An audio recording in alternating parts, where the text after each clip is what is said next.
لە چەند ڕۆژی داهاتوودا هێرش بکاتە سەر ئۆکرانیا. پشتی 2 ساڵان ڤیرۆسا کۆرۆنایê bandorê dide ser saxlemiya derûniya Amerîkiyan.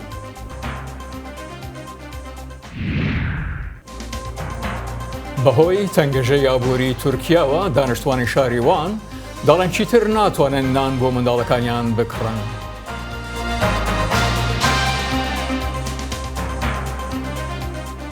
Ji bernameya Kurd Connection'a dengê Amerîka li Washingtona paytextê Silav û rêzê min Salih Demîcer bi we bînerên hêja. لە ئەمریشەوە جانی دیلان ئیدەمەتان خۆش. جۆ بایدن هۆشداری دەدات ئەگەری ئەوە هەیە رووسیا لە چەند ڕۆژی داهاتوودا هێرش بکاتە سەر ئوکرانیا. هۆشداریەکە لە کاتێکدا دیێسێ لە کاربەدەستانی باڵایی بەڕێوەرەتی بایدن لە ئەوروپادان بۆ کۆبوونەوە لەگەڵ هاوپەیمانان سەبارەت بە بارودۆخەکە لە ڕۆژهەڵاتی ئەوروپا. وەزیری بەرگری ئەمریکا لیۆ داستن لە بارگای ناتۆ وتی توندوتیژەکانی ئەم دوایەدا جێنەگەرانیە و دەشڵێت رووسیا فڕۆکەوی هێزێکی زۆرتری ڕەوانەی سنوورەکانی کردووە و بگرە دابینکردنی ئەمباری خوێن.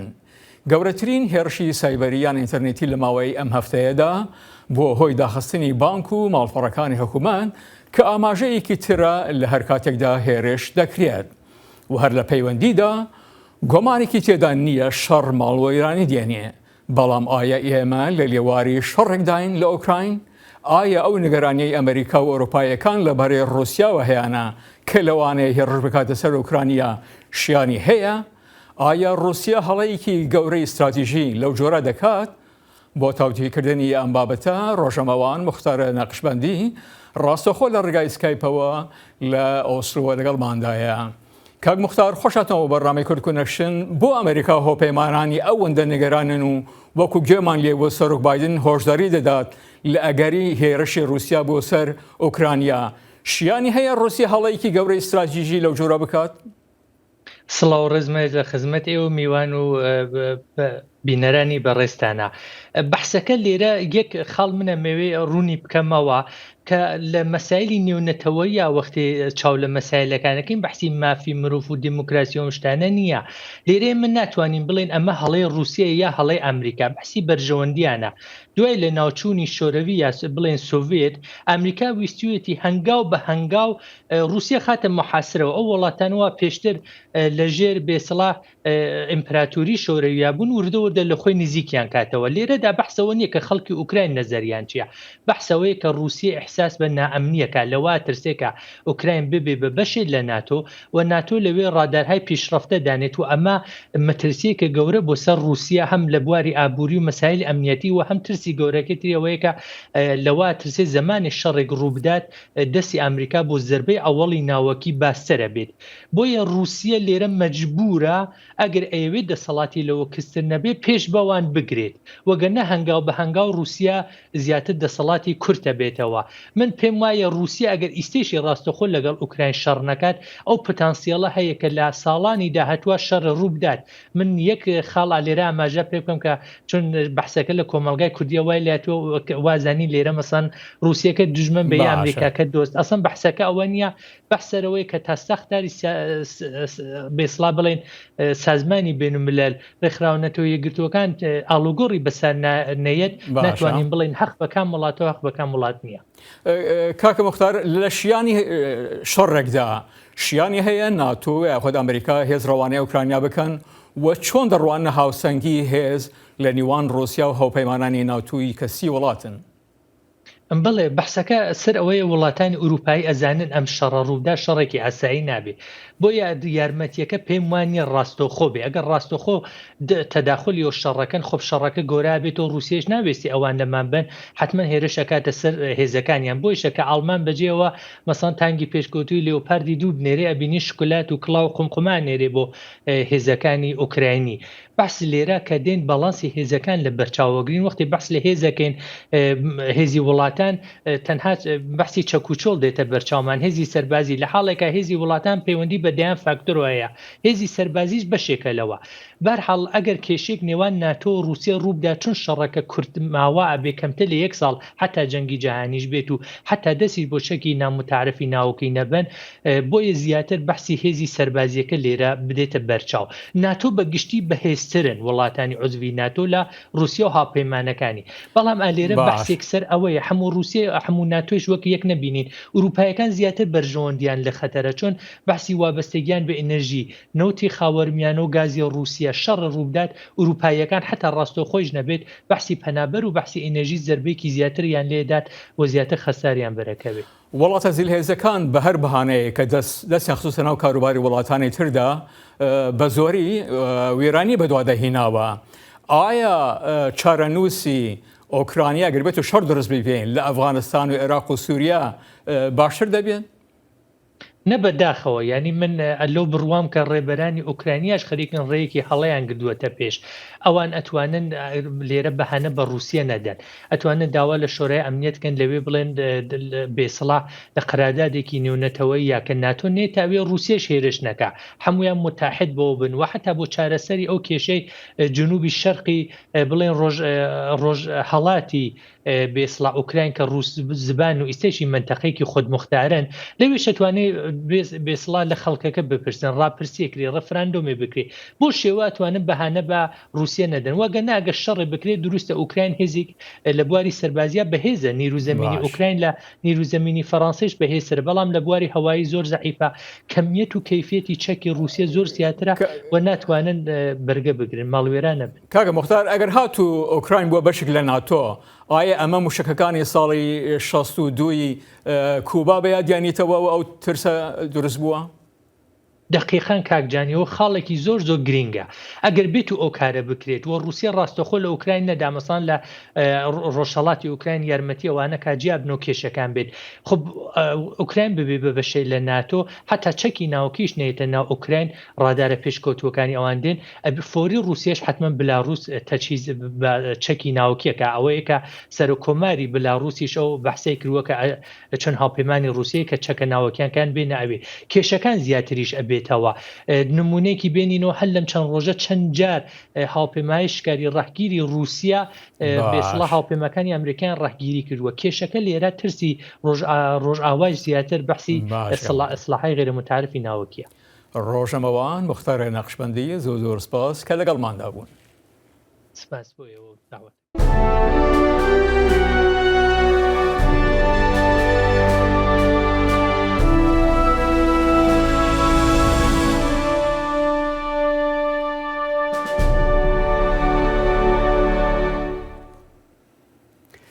گرژیە ناوەرە رووسیا و یوکراینایە کەرتێن هەری ڕادیکالیەن یوکراینەیە کۆمە سەرهەفکردن و پێشبینیە شەر هەروەها مەترسیە زێدەبوونا ئالیگرین گروپێن توندرە و دەرخستیە پێش دناودەژی نازیە نو زیادبوونی گرژیەکانی نێوان رووسیا و ئۆکرانیا وای کردووە هەموو کۆتایی هەفتەیەک خەڵکی مەدەنی ئۆکرانیا مەشقی سەربازی بکەن لە نزیک کیەوی پایتەخت و لە بارەگایەکی چۆڵکراوی سەردەمی سۆڤیەت ژنان و پیاوان خۆیان فێری چۆنێتی بەکارهێنانی چەک و شەڕی نێوکۆڵان دەکەن ئارام دەگرین بەڵام ئەگەر پێویست بێت بەرگری لە وڵاتەکەمان دەکەین کاری لەسەر دەکەین دەبینیت ئەمڕۆ کۆتایی هەفتەیە و ئێمە هاتوین بۆ مەشقکردن هێزەکانی سوپای ئۆکرانیا بە فەرمی پاڵپشتی مەشقکردنەکە ناکەن و دانیان پێدا نەناوە بەتالیۆنێک کە چالاک بوو لە شەڕی ڕۆژهەڵاتی وڵاتەکە بە ناوی بەتالیۆنی ئازۆف سەرپەرشتی دەکات کە زۆر جار ڕەخنەی لێگیراوە بەوەی بۆچوونی ڕاستڕەوانەی تونندڕەوی هەیە و لە هەندێک پرسدا هاواڵوێستە لەگەڵ نیۆنازیەکاندا ئەم ڕێکخراوە هاتوۆتە ناو سیاسەتەوە و پارتێکی بە ناوی هێزی نیشتیمانی دروست کردووە سەرکردەکانی ئەو پارتە دژی ئەوان پیان بگوترێت نەتەوە پەرستی توندڕە و خۆیان بە نیشتیمان پەروەردادەنێن کە بۆ سەردەمی شەڕ دروست بوون وەک نەتەوەپەرستی ئۆکرانی خۆمان هەژمار دەکەین دەبێت تێبگەیت مافی نەتەوەچێتی لە ئۆکرانیا زۆر جیاوازە لە ئەوروپا و ئەمریکا ئێمە کاری بەرایی جیاوازمان هەیە و ڕوبەڕووی گرفتی جیاواز بووینەتەوە گرنگترین ئەو کارە بەراییانە چارەسەرکردنی ئەم شەڕەیە لەگەڵ رووسیادا بۆ جوولەکەکان کە کەمینن لە ئۆکرانیا و زیاتر دەکەونە شاری دنیپەرەوە لە ڕۆژهەڵاتی ئۆکرانیا، نیگەرانی لەبارەی ڕاستڕەوە تونڕەوەکانەوە ساڵی 2013 گەیشتە لووتکە کاتێک خۆپیشاندانەکانی مەیدان ئەنجام دەدران، بەڵام ئێستا ئەو نیگەرانیانە وا دەردەکەون کەم بوو بنەوە. بڕوامان وایە ئەمە بەشێکی گەورەی ژینگەی سیاسی گشتی نییە. خەڵک هەست و پاڵپشتی زۆر باش دەردەبڕن. دۆستایەتی و پێکەوەژیان لە ئۆکرانیا زۆر بەهێزە. پروپاگەندەی رووسیا دەڵێت ئەم ڕاستڕەوە تونڕەوانە بەشێکی سەرەکی سیاستن لە ئۆکرانیا، بەڵام هاوپەیمانیتێکی پارتە ڕاستڕەوە تونڕەوەکان لە دوایین هەڵبژاردندا نەیانتوانی تەنیا یەک کورسی لە پەرلەمان بەرنەوە.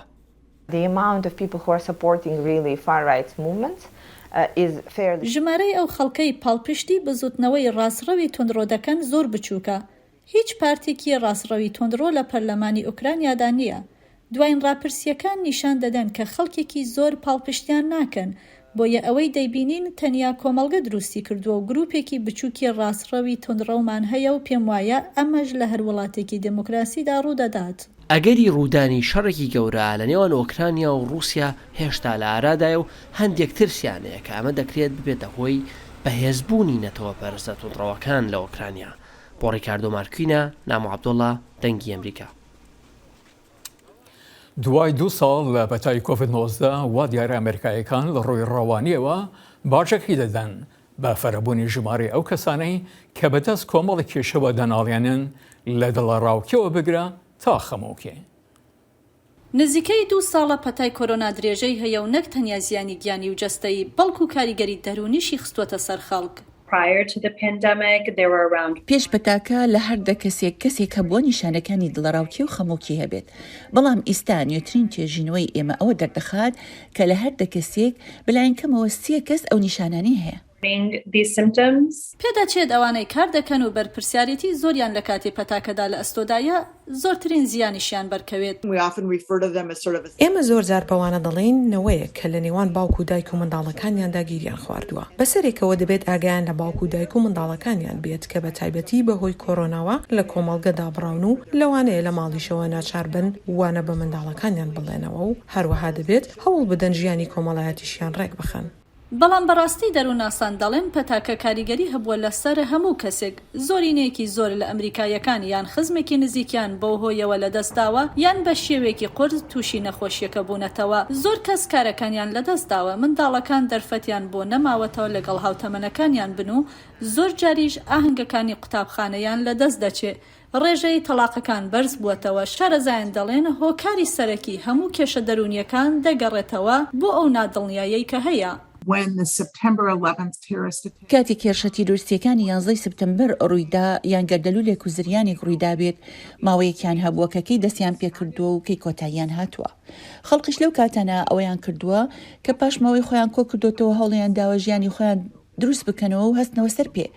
بەڵام ئەوەی لێرەدا دەیبینین ئەوەیە کە شتەکە سەرەتا و کۆتاییەکی ڕوون و دیاریکراوی نییە و ئەمەش سترێس و دڵەڕاوکیەکی بەردەوامە.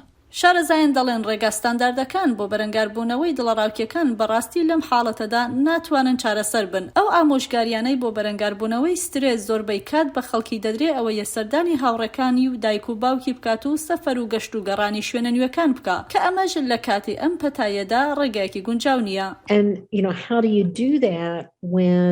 ئەم کارانە چۆن بکەیت کاتێک CDC یان دامەزراوەکانی دیکەی تەندروستی ڕایدەگەیەنن کە مەڕۆ شوێنە قەڵەباڵغەکان. ئەگەر حەزت لە مۆسیقایە مەڕۆ بۆ کۆنسەرتێک، مەڕۆ بۆ سینەماکان، مەڕۆ بۆ کڵێسە و یا کەنیشتەکان. ئەمەش ئەو جێگایەنن کە خەڵقتیاندا کۆ دەبنەوە لەوانەیە یارمەتی دەربن لە بەڕەنگاربوونەوەی دۆخی خراپی دەرونی. بەڵام ئەم شوێنانە لە ئێستادا لە بەردەستانی.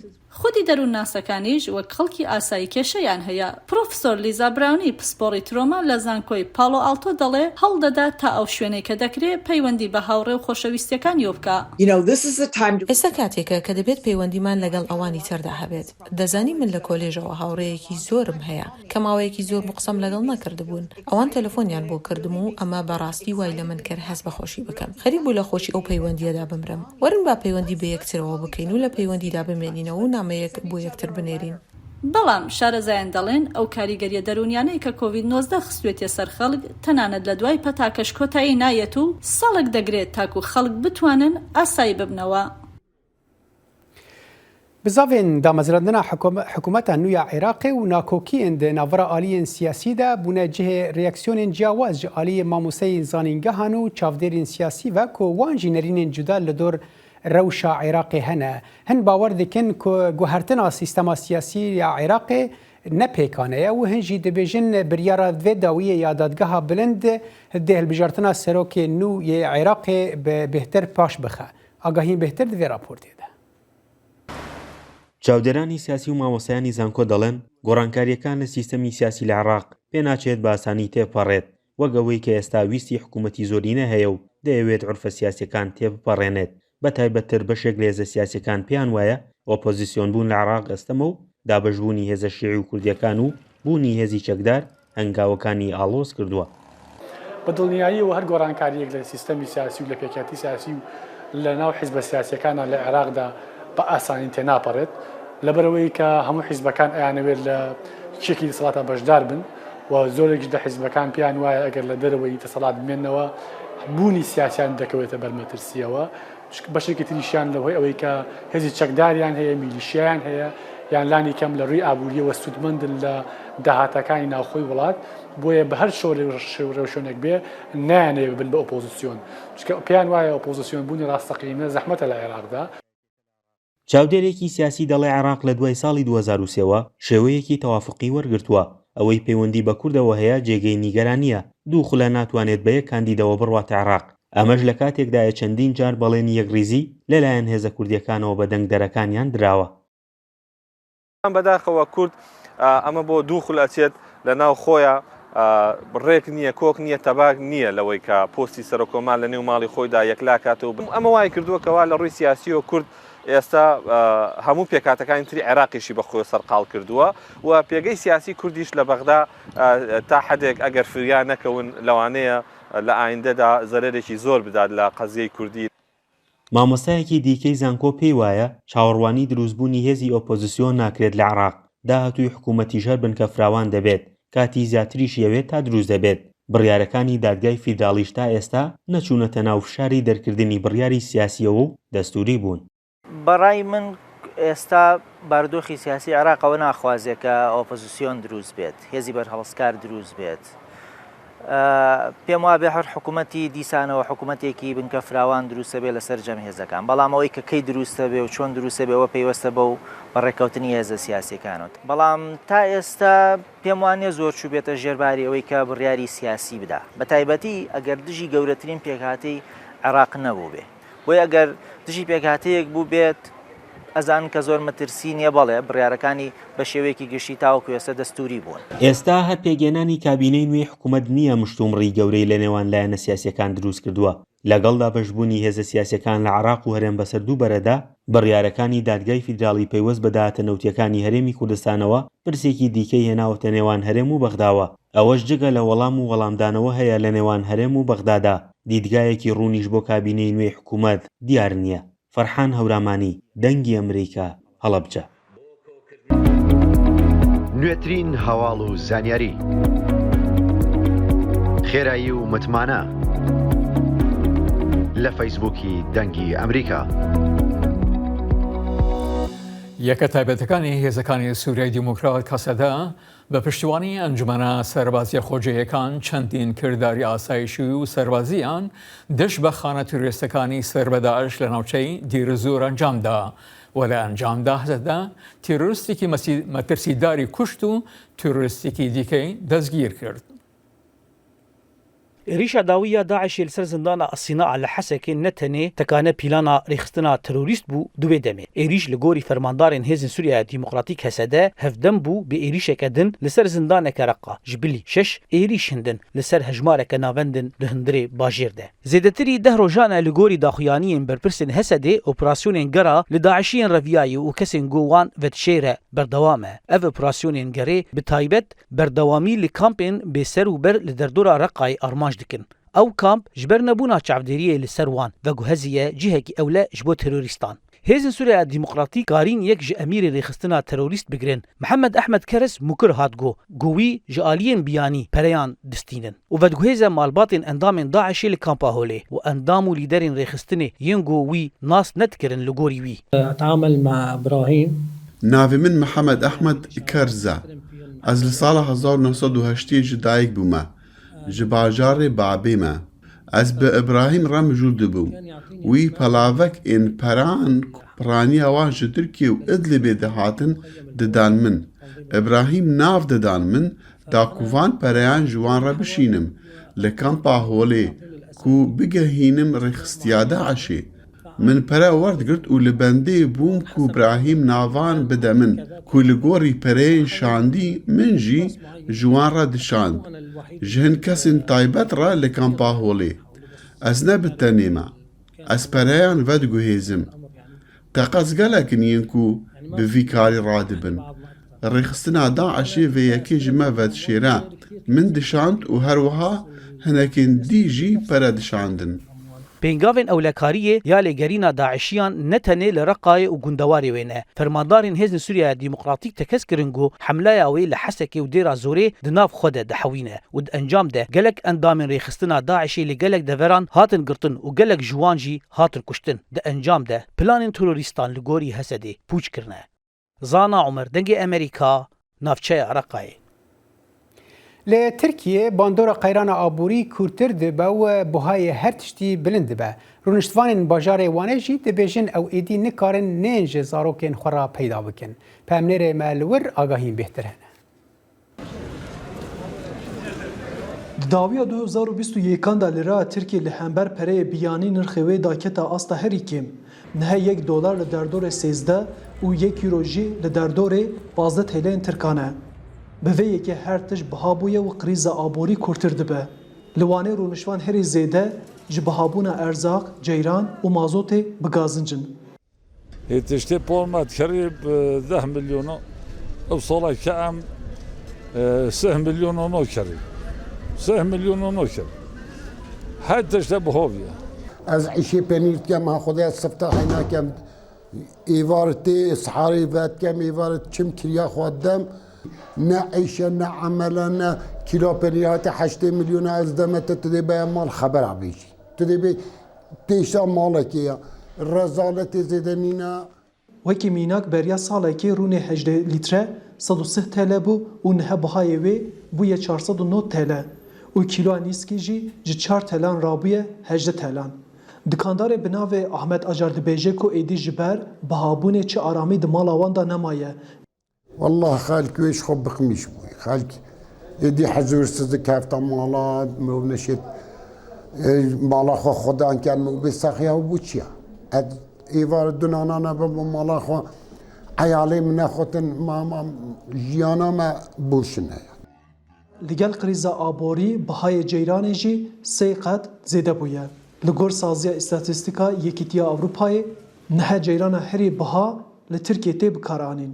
والله جيران ما هادي 300 هات بي ما هي حاصل مليون هات يعني جيران جي عم فاتوران نشي بدل بروي جاوي شهر ساريا كيف جد يعني ملت مقدوره پریشان. هر وها دا کتنا نرخ تله لهمبر پره بیانی بو سدما بهابونا سوتمنی جی لیتر مازوت و بنزین نهل دردور 15 تلان تفروتن اف یک لسر جیانا رونشوانا بنیینی تاثیر دکه.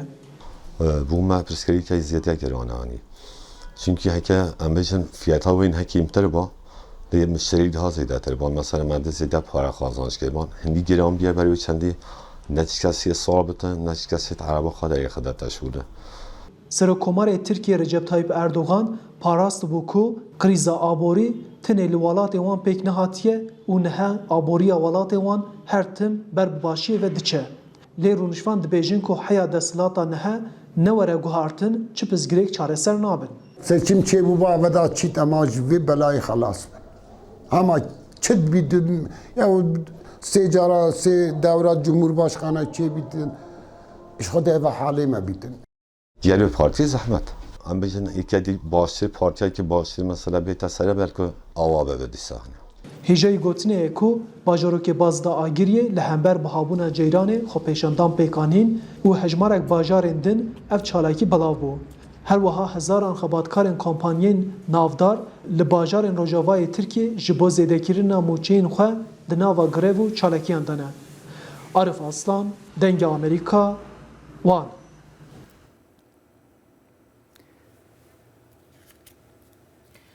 پێشەسازی تەکنۆلۆژیە لە مێژە زۆربەی پیاوانیان لە ڕۆڵی تەکنیکیدا دامەزراندووە، بەڵام گرۆپێکی قازانجنەویست لە شارێ سیاتڵی ئێرەتی واشنگتن هەوڵ دەدات ئەوە بگۆڕێت.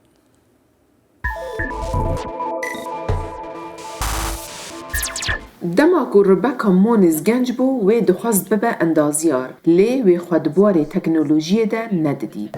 من بهتر دگل زلامن سپی پیست کار کریه و از نگلکی مرتاح بوم. نها کو مونز دکار راگهاندنی ده کار کریه خوندکار اکادمی آدایه یا پیشخستنا تکنولوژیه کو ریخستنا که خیرخوازیه یا لباجار سیاتل او جنین کو کم دچنه دبوار تکنولوژی ده پرورده دکن. دشش مهان ده وان خوندکاران فیر دکن که چوا نرم آلاوین کمپیوتری بکار بینن. هر وصا پش را دچنه خولا راهنانه. ریوبراوی اکادمی لورنساتو دبیجد ریخستناوی خونه کم مزن جبو سرکفتنی هیا.